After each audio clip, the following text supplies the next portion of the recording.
کیا فرمائے انجاد بھئی ابو العینین پنجابی میں اسی کہنے ہیں بونڈیاں والا سرما یہ لمبی جو اس کو کہتے ہیں نا ہاں کیا لائنیں لمبی جہاں قدرتی لگی ہوئی ہوں اکھولا العینین سابق الیدین اس کا پچھلا دھڑ بھاری ہو ایلیا آتے ہیں نا یہ اردو میں کیا کہتے ہیں آپ پچھلے دھڑ کو کیا کہتے ہیں نہیں پنڈلیاں نیچے ہوتی ہیں اس کی آگے لفظ آئیں گے پنڈلیاں نہیں ہوتی عربی میں اس کو ران کہتے ہیں نا فخذ وغیرہ یہ بھاری ہوں اگر ضرورت سے زیادہ بھاری ہوں جتنے عام ہوتے ہیں اس سے زیادہ بھاری ہوں خد لگے ساقین اور پنڈلیاں چھوٹی اور موٹی ہوں تین صورتیں حضور نے بتائیں قدرتی سرما لگا ہوا ہو پچھلا دھڑ بھارا ہو اور پنڈلیاں چھوٹی اور موٹی ہوں تو پھر وہ اپنے باپ کا بیٹا نہیں ہوگا شریک بن ساما کا بیٹا ہوگا ارے رسول اللہ نے نہ صرف یہ بتا دیا کہ بچہ ہوگا نہ صرف یہ بتا دیا اس کی شکل کیا ہے بلکہ یہ بھی بتا دیا وہ کس کا نطفہ ہے اور کس کا خون ہے کہہ دو نا سبحان اور تقریر اپنی طرف سے نہیں کرتا کہ یہ کیا خبر تھی ابھی لوگ کہیں گے پتہ معجزہ تھا یہ کیا تھا میں چپ کر تبصرہ نہ چھوڑ علامہ بدر الدین عینی سے پوچھو علامہ علی بن سلطان القاری سے پوچھو علامہ ابن حجر صاحب فتح الباری سے پوچھو محدثین نے اس کا مطلب کیا نکالا وَإِتْيَانُ الْوَلَدِ عَلَى الْوَصْفِ الَّذِي ذَكَرَهُ صلی اللہ علیہ وسلم مُعْجِزَةٌ وَإِخْبَارٌ بِالْغَیب اللہ کے حبیب نے بچے کے بارے میں خبریں دینا بچے کا اسی طرح پیدا ہو جانا کیونکہ صحابہ کہتے ہیں جات میں ہی کدالے کا جیسا حضور نے فرمایا تھا اس عورت نے ایسا ہی بچہ چلا بچہ ایسا ہی پیدا ہو جانا جیسے حضور نے بتایا یہ حضور کا معجزہ بھی ہے اور حضور کے ان غیبوں کی خبر بھی ہے جو اللہ نے آپ کو عطا فرمایا دور سے کہو نا سبحان اللہ دور سے کہو نا سبحان اللہ دوسری حدیث فرمایا جی کل کی خبر نہیں ہے کل کیا ہوگا کسی کو پتہ نہیں ہے کیونکہ اللہ نے قرآن میں فرمایا ہے ما تدری نفسم ماذا تکسب غدا وما نفسی تدرم ما تدری نفسم بأي أرض تموت ماذا تکسب غدا وما تدری نفسم بأي أرض تموت کیا کل کوئی کیا کرے گا یہ کسی جان کو پتہ نہیں جی اور کہاں مرے گا یہ کسی کو پتہ نہیں دو خبریں قرآن کہہ رہا ہے کہو نا سبحان اللہ کل کہاں مرے گا یہ پتہ ما تدری وابیوں کا ترجمہ تو بھی نہیں جانتا اے رسول تو بھی نہیں جانتا حالانکہ نفس ہے کوئی جان نہیں جانتی کیا بأي أرض تموت کس زمین پہ موت آنے والی ہے اب آئیے بخاری شریف نبی علیہ السلام نے حضرت عبداللہ ابن مسعود کو ساتھ لیا میدان بدر میں حضور موجود ہیں حضرت عبداللہ ابن مسعود کو لیا چھڑی ہاتھ میں ہے فرمایا آؤ ابن مسعود میدان جنگ کا مشاہدہ کریں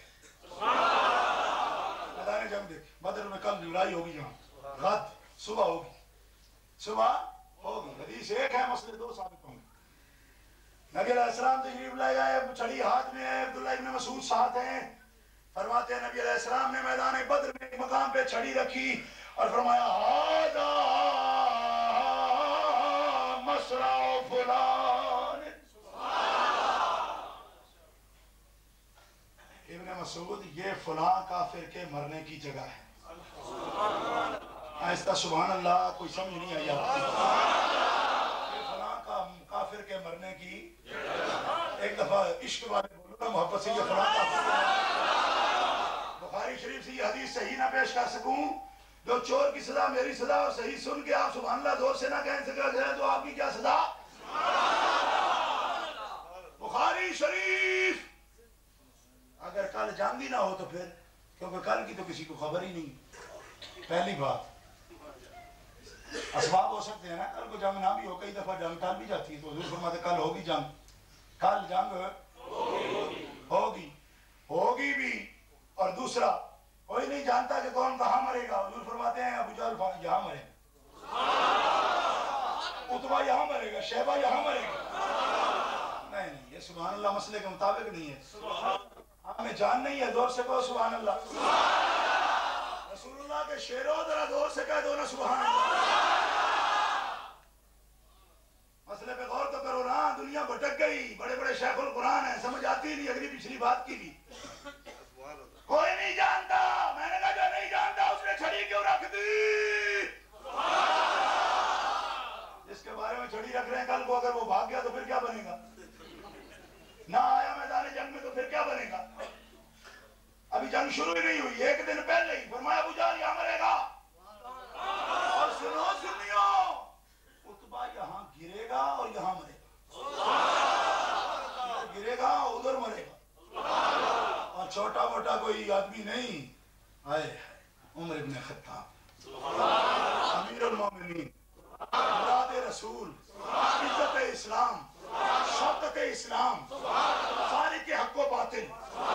عمر ابن خطاب فرماتے ہیں اللہ کی قسم حضور نے جو جو اشارہ دے دیا تھا، جو جو نشان لگا دیا تھا، کوئی کافر ایک انچ بھی نہ ادھر ادھر گرا ہے نہ ادھر ادھر مرا ہے.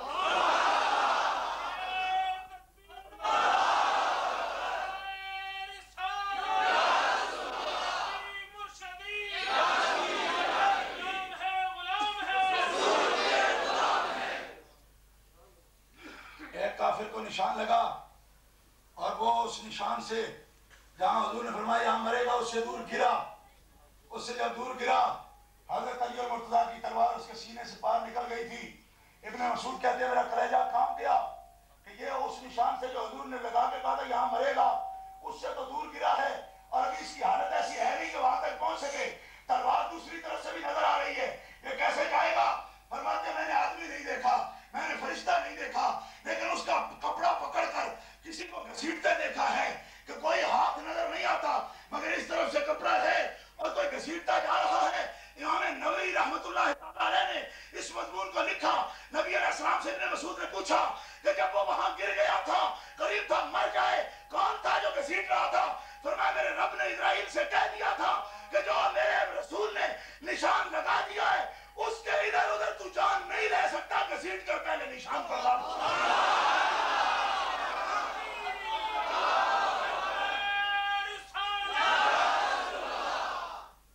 گرامی قدر حاضرین، میں آپ کو جھلک دے رہا ہوں حضور نے جو کچھ فرمایا تھا.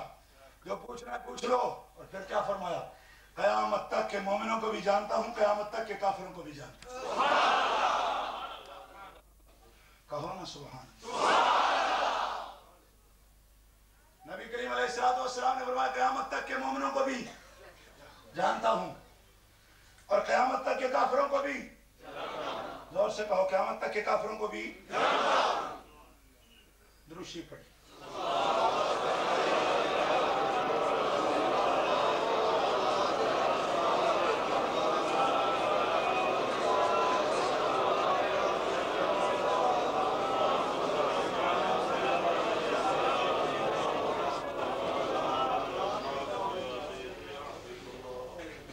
توجہ ہے، مربوط توجہ ہے بھائی، ربط کے ساتھ توجہ ہے. پورا مضمون مسلسل سن رہے ہو تو سنو. حضور نے فرمایا میں قیامت تک کے مومنوں کو بھی جانتا ہوں، قیامت تک کے کافروں کو بھی جانتا ہوں. مجلس برخاست ہو گئی. تفسیر خازن.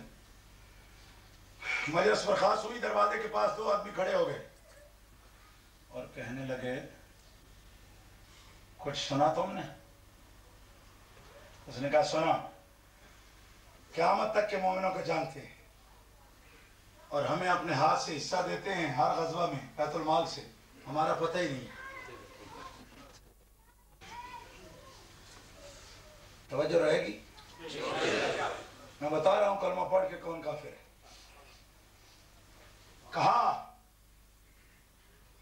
کہ ہمیں حصہ دیتے ہیں اور ہماری خبر ہی نہیں، ہمیں نمازیں ساتھ پڑھاتے ہیں اور ہماری خبر ہی نہیں، ہمیں جہاد میں لے جاتے ہیں اور ہماری خبر ہی نہیں. بات کی سمجھ آ رہی؟ صحابہ اکرام میں سے ایک صحابی نے، غالباً نام ابو دردہ تھا، یہ بات سن لی. کہ یہ لوگ ایسی بات کہہ رہے ہیں. انہوں نے جا کر حضرت عمر ابن خطاب کو بتا دیا. عمر ابن خطاب کو بتا دیا کہ عمر، ہم میں کچھ لوگ ایسے بھی ہیں جو ہمارے ساتھ ہی بیٹھتے ہیں لیکن حضور کا علم نہیں مانتے.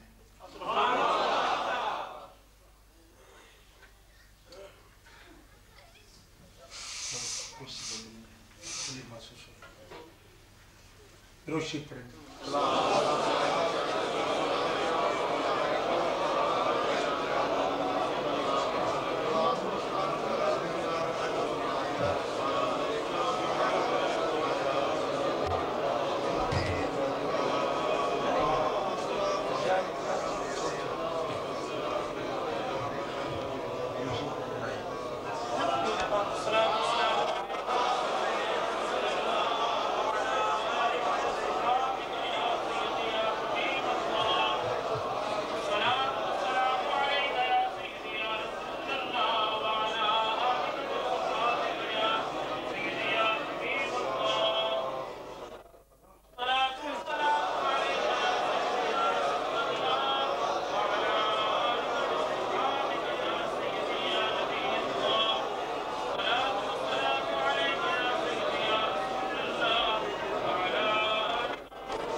مسئلہ رہ گیا ہے. مجھے آپ حضرات کو پہلے شاید نہیں جانتے، بزرگ جانتے ہیں. اب آپ مسئلہ سمجھ لیجئے انشاءاللہ العزیز، پھر اس کے بعد آپ کی اجازت چاہوں گا. کہا گیا کہ یہ عقیدہ رکھتے ہیں کہ علم نہیں ہے آپ کے پاس. عقیدہ یہ رکھتے ہیں کہ آپ کے پاس علم نہیں ہے، ہمارے ساتھ بیٹھتے ہیں. حضرت عمر بن خطاب حضور کے پاس حاضر ہوئے، عرض کیا یا رسول اللہ، ہم میں ہی کچھ لوگ ایسے ہیں جو یہ عقیدہ رکھتے ہیں کہ آپ علم نہیں رکھتے، اور وہ اگر جہاں بیٹھتے ہیں تو ہم نہیں بیٹھیں گے. پیار سے کہیے سبحان اللہ. ان کو ہم سے جدا کیجیے. نبی کریم علیہ السلام نے فرمایا عمر، نبی کا کوئی قول جھوٹا نہیں ہوتا، میں ان کی نسلوں کو بھی پہچانتا ہوں، لیکن نکال نہیں سکتا اس لیے کہ جب تک مجھے رب نہ کہے میں نہیں نکالوں. حضرت عمر نے کہا میں اللہ سے عرض کروں گا. 6 دن تک حضرت عمر مسجد میں نہیں آئے، 6 دن تک. اور اللہ سے عرض کرتے یا اللہ، جو لوگ تیرے نبی کا علم نہیں مانتے ان کو ان سے نکالنے کی، ہم سے دور کرنے کی، ان خبیثوں کو ہم سے الگ کرنے کی اپنے نبی کو اجازت دے دے. یہ دعا کرتے رہے. اور جب 6واں روز ہوا، نبی کریم علیہ السلام نے صبح کی نماز کے بعد حضرت بلال کو بھیجا، جاؤ عمر کو بلا کے لاؤ. حضرت عمر حاضر ہوئے. اللہ کے نبی نے یہ آیت پڑھی، فرمایا ما کان اللہ لیذر المؤمنین علی ما انتم علیہ حتی یمیز الخبیث من الطیب. فرمایا کوئی حرج نہیں ہے حبیب، کوئی حرج نہیں ہے، خبیث الگ کر دے اور طیب الگ کر دے. 6 روز پیغام بھیجا عمر کو مسجد میں آ جائیے. حضرت عمر مسجد میں آئے. فرمایا عمر دیکھو میں ان کو کیسے نکالتا ہوں. اخرج یا فلان فإنک منافق، او فلانے ہماری مسجد سے نکل جا، تو منافق ہے. اس نے کہا جی دیکھو میں تو داڑھی رکھی، آپ کے پیچھے نماز پڑھتا ہوں، آپ کے پیچھے غزوات میں جاتا ہوں، آپ کے ساتھ جنگوں میں جاتا ہوں، جنگوں سے حصہ لیتا ہوں. فرمایا میں اسی وقت سے تمہیں پہچانتا ہوں، تمہارے دل میں جو کچھ ہے اس کو بھی پہچانتا ہوں، لیکن مجھے اجازت آج مل گئی. تمہارے دل کے نفاق کو میں پہچانتا ہوں. نکل جاؤ میری مسجد سے، نکل جاؤ مسجد سے. کہو نا سبحان اللہ. حالانکہ وہ کلمہ پڑھتے تھے، لا الہ الا اللہ بھی پڑھتے تھے، محمد رسول اللہ بھی پڑھتے تھے، نمازیں حضور کے ساتھ پڑھتے تھے، غزوات میں ساتھ جاتے تھے، شکل بھی داڑھی والی تھی، پورے مسلمان لگتے تھے. حضور نے کیا فرمایا؟ میری مسجد سے نکل جاؤ. مسلسل مضمون آپ سمجھ رہے ہیں، توحید کا بھی، رسالت کا بھی، اور پھر جس مسئلے میں آگے اختلاف ہوا وہ بھی سن لو. محمد رسول اللہ کہہ دینے سے مومن نہیں ہوتا. محمد رسول اللہ کی ساری صفتوں کے ساتھ جب تک انہیں نہ مانے کو مومن نہیں بنے گا. نکل جاؤ، نکل جاؤ میری مسجد سے، نکل جاؤ. منافقوں کو نکال دیا میری مسجد سے. بولو میری مسجد سے. ایک آواز بولو میری مسجد سے. جب وہ نکلے نا مسجد سے، باہر جا کے کھڑے ہو گئے اور آپس میں میٹنگ کی. تو مسجد سے تو حضور نے نکال دیا، اب کدھر جائیں؟